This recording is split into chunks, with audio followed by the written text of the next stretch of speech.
Some people start their week with coffee. Ale starts hers with ghosts, mysteries, and things that go bump in the night. Welcome to Macabre Mondays, the podcast where mysteries meet the macabre.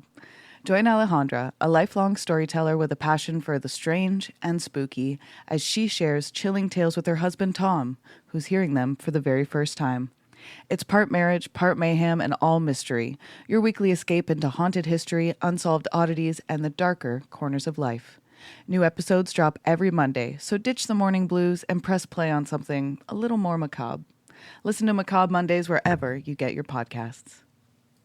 Research and recording of Canadian creepies happens on the shared land and traditional territory of the Haudenosaunee and Anishinaabe peoples, many of whom continue to live and work here today. This territory is covered by the Upper Canada Treaties. A key treaty governing this territory is the Dish with One Spoon Agreement. This treaty between the Anishinaabe, Mississaugas, and Haudenosaunee people binds them to share and protect the land. Subsequent Indigenous nations and peoples, settlers, and all newcomers have been invited into this treaty in the spirit of peace, friendship, and respect. We all share the responsibility of ensuring the dish is never empty, meaning we must take care of the land and the creatures we share it with. Welcome, wanderers, to journey down the crooked path, a place where the stories are stranger, the shadows stretch longer, and the things that go bump in the night might just be listening. I'm Amanda Joy, your guide into the eerie, the forgotten, and the downright bizarre. Here, we step off the well-lit roads of Canadian creepies and venture into the murky corners of history, folklore, and the unexplained, where the whispers grow louder and the truth is never quite what it seems. So let's take a deep breath, watch your step, and whatever you do, don't look back. Once you start down the crooked path, you never know what might follow.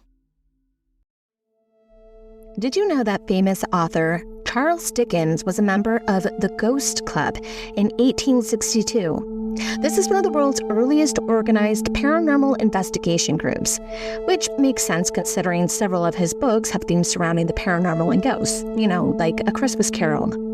The term paranormal investigator grew out of the 19th century with terms like psychical research and ghost hunters. The Ghost Club was founded in 1862, tracing back to Trinity College in Cambridge to explore ghosts and spiritual phenomenon with a mix of open-minded curiosity and skepticism. After that, there was the Society for Psychical Research, founded in 1882. From there, it became more popular with people like Ed and Lorraine Warren, and the term paranormal investigator was coined around 1920. But when it comes to Canadian history, there is one event that happened decades before any of this. And what's even more remarkable is that this event was heavily and methodically documented by a woman. Even though they were heavily connected to the spiritual world, with women like Kate and Margaret Fox starting the huge spiritualism movement, which created independent work for women, when it came to formal scientific ghost hunting in the 1800s, field investigations were usually performed by elite males only. Georgina Pennee was a trailblazer. Georgina grew up in London, England, the youngest daughter of a wealthy cricket player who would later become a member of Parliament. She would marry Arthur Pennee, an aristocratic Victorian man, and in 1856, they moved to Prince Edward Island, Canada, looking for opportunities and a new life. It is here that he purchased the Binstead house. Binstead sits just outside of Charlottetown. It is a white two-story house with a pillared porch. It sits surrounded by fields and trees facing the Hillsborough River, with many wide, beautiful windows. The property itself is about 200 acres of farmland, which requires several residential farmhands. At the time, this was the largest house in the province, and Georgina was in love with it. Within 10 days of moving into the home, strange things started to happen.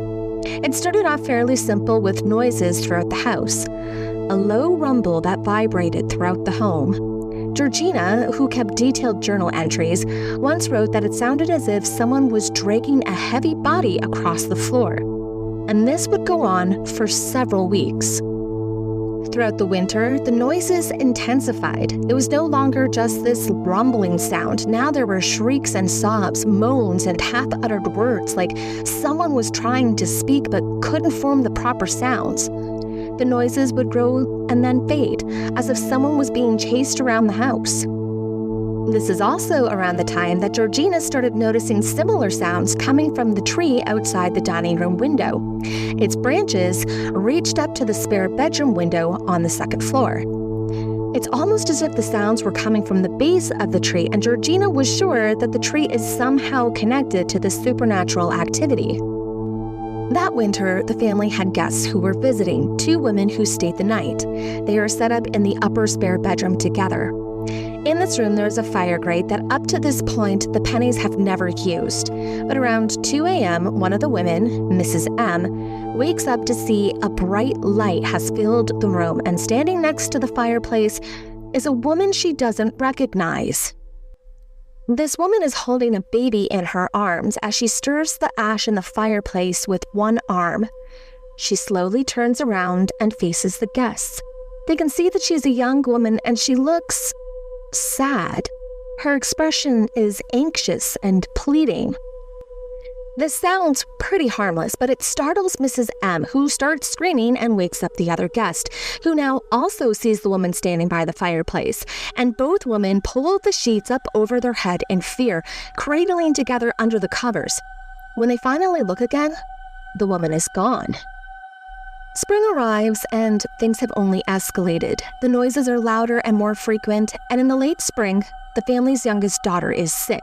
So one evening, Georgina stays in the spare bedroom with her daughter to watch over and tend to her throughout the night. Around midnight, the daughter notices a bright light from under the door. Georgina is already up and she's fixing medication for her daughter, so the young girl points out the light to Georgina, who thinks that it must be her husband coming up to check on the girls before heading to bed himself.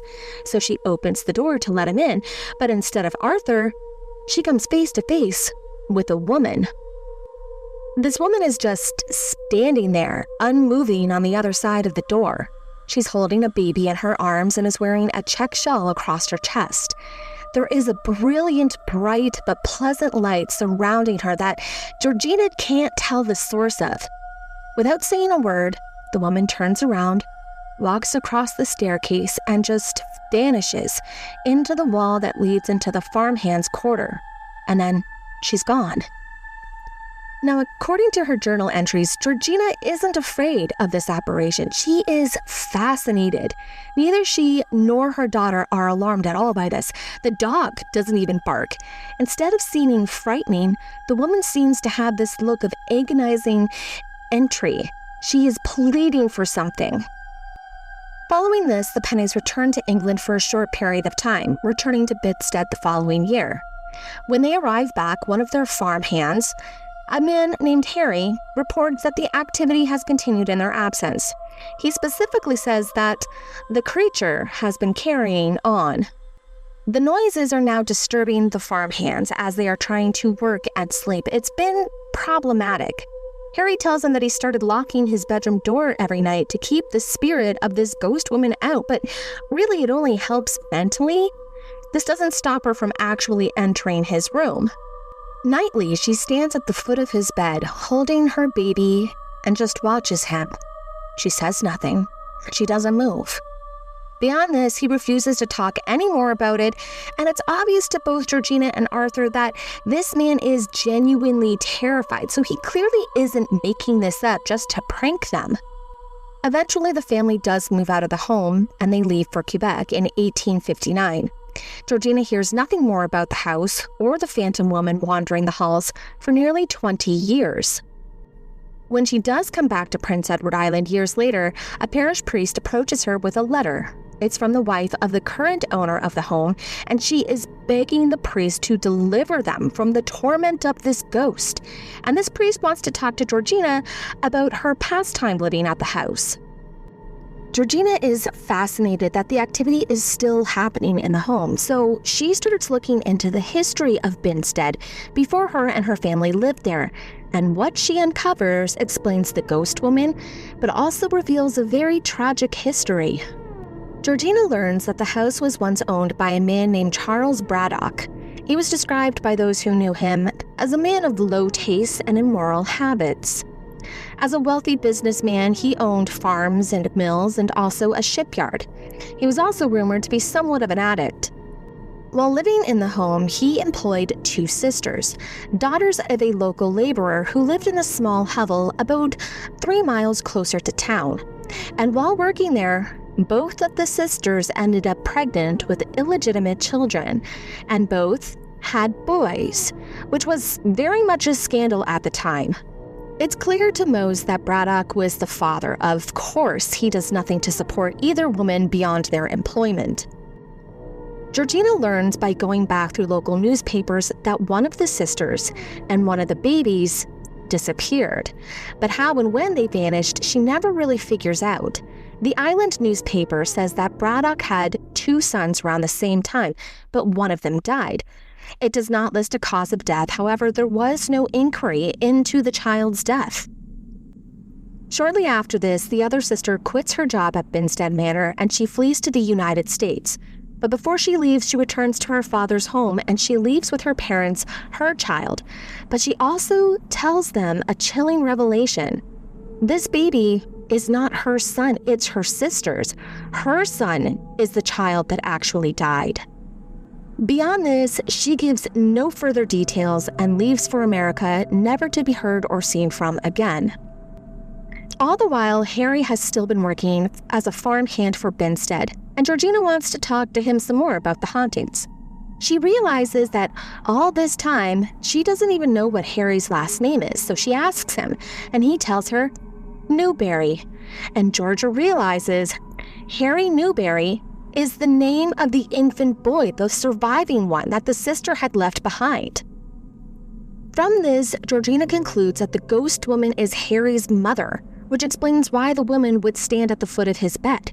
After all of these years, separated by life and death, she was still able to recognize her own son. The baby in the woman's arms had to have been his cousin, his sister's deceased infant son. What she can't figure out, though, is how the baby and the mother died, if they were murdered, or why the babies were ever switched. But Georgina does have an idea that perhaps the woman and her baby are buried beneath the tree just outside of the dining room, and this is why those sorrowful sounds can be heard from its base. The tree was used as a burial marker. Sometime later, in 1888, Georgina once again visits Binstead, curious if the activity has stopped at all. She finds that the tree has been cut down, most likely as an attempt to stop the activity. She also learns that no one will sleep in the spare room where the ghost seems to haunt. She tries to talk to the new owners about the ghost woman, but the wife begs her not to talk about it, and the husband only shares a little bit of information. They had hired a local priest to bless the house, but even still, the woman has been near the front entrance, and she's been seen in the upper window of the spare bedroom. Today, supposedly there is still activity, although the current owners prefer not to discuss anything unusual. Over the years, there have been attempts to cleanse the home, exorcisms and the like, but nothing ever really stops the activity. It just gets quiet for a little while and then continues. Visits to the Marshfield area, you can see the Binstead house from the long clay lane that leads up to the property, where the house mostly remains hidden from view, as the estate is surrounded by trees and fields. As far as anyone knows, no one has ever attempted to dig around the tree in search of the bodies of the missing woman and baby, and to this day, their bodies have never been found. Georgina kept very detailed diary entries about her time in Binstead, and eventually she submitted her account to the Society for Psychical Research in 1889 as part of a study on post-death apparitions. In July of that year, her account was published in their journal, describing it as striking enough to plead for serious attention to. Her straightforward, factual writing style caused people to view her account as credible, raw data, which was pretty noticeable considering that the SPR usually dismissed many spiritualist claims as fraudulent. Then, on November 28th of that same year, the Charlottetown Examiner also publishes her story verbatim, appearing on the front page under the headline, "A Real Ghost," which immediately captures the public attention and quickly becomes recognized as one of the most thorough documented first-hand hauntings in Canadian history. Over the years, Canada itself has had its fair share of ghost hunting and paranormal investigation organizations, although these would come decades after Georgina Pennee and the Binstead documentation. No longer active, the Canadian Society for Psychical Research was first established in Toronto in the year of 1908, as a counterpart for the famous Society of Psychical Research in London and America. The roster consisted only of high society academics, such as Toronto doctors and scientists.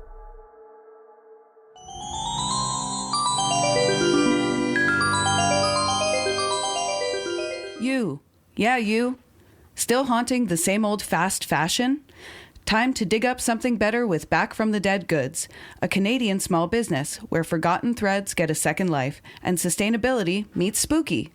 This isn't just upcycled clothing, it's resurrected fashion with an eerie edge. Handpicked, reworked, and revived, every piece is as unique as a ghost story whispered at midnight. And because you're a part of the Canadian Creepies family, you get an exclusive deal. Use code Canadian Creepies at checkout for 10% off. Find them lurking on Instagram, Etsy, and Poshmark. Links are in the episode description. Give your wardrobe a second chance at life, if you dare. Looking for your next obsession? The Creators Collective Podcasts is your gateway to the dark, the chilling, and the downright fascinating. We're a community of independent podcasts with one goal: to share the best in true crime, paranormal tales, folklore, and unexplained mysteries. Whether you crave cold cases that won't stay closed, haunted histories that refuse to be forgotten, or stories that make you sleep with the lights on, there's a show waiting for you in the collective. And when you join us, you're not just listening to one podcast. You're stepping into a world of creators who love this stuff as much as you do. Check out the Creators Collective today. Follow the link in our show notes to discover your next favorite podcast. We'll be waiting for you. Let's take a moment during this break to talk about something that matters. Something that doesn't get to be background noise. The Anishinaabe-Moan word, Ni-ki-na-gana, means we are all related, and we are. But relationship isn't just about words, it's about responsibility. Canadian author Naomi Klein once said, "It is not enough to say that we live on Indigenous land. We have to act as if we do." And one way to do that is by supporting Pay Your Rent, a grassroots mutual aid initiative that offers direct material support to Indigenous organizers across this land. It's not charity, it's rent. For those of us who aren't Indigenous to this place, it's a way to show up differently, to redistribute some of what's been taken. The Pay Your Rent Fund started as a one-time request for help in 2018 and grew into a nonprofit called Ni-ki-na-gana. Your monthly or one-time donation can help provide food, hygiene supplies, housing support, and resources for Indigenous-led, resistance, and community care. So if you've ever said, "We're all related," ask yourself, are you being a good relative? Visit PayYourRent.ca and find out more about how you can be part of something better. Now, back to this case.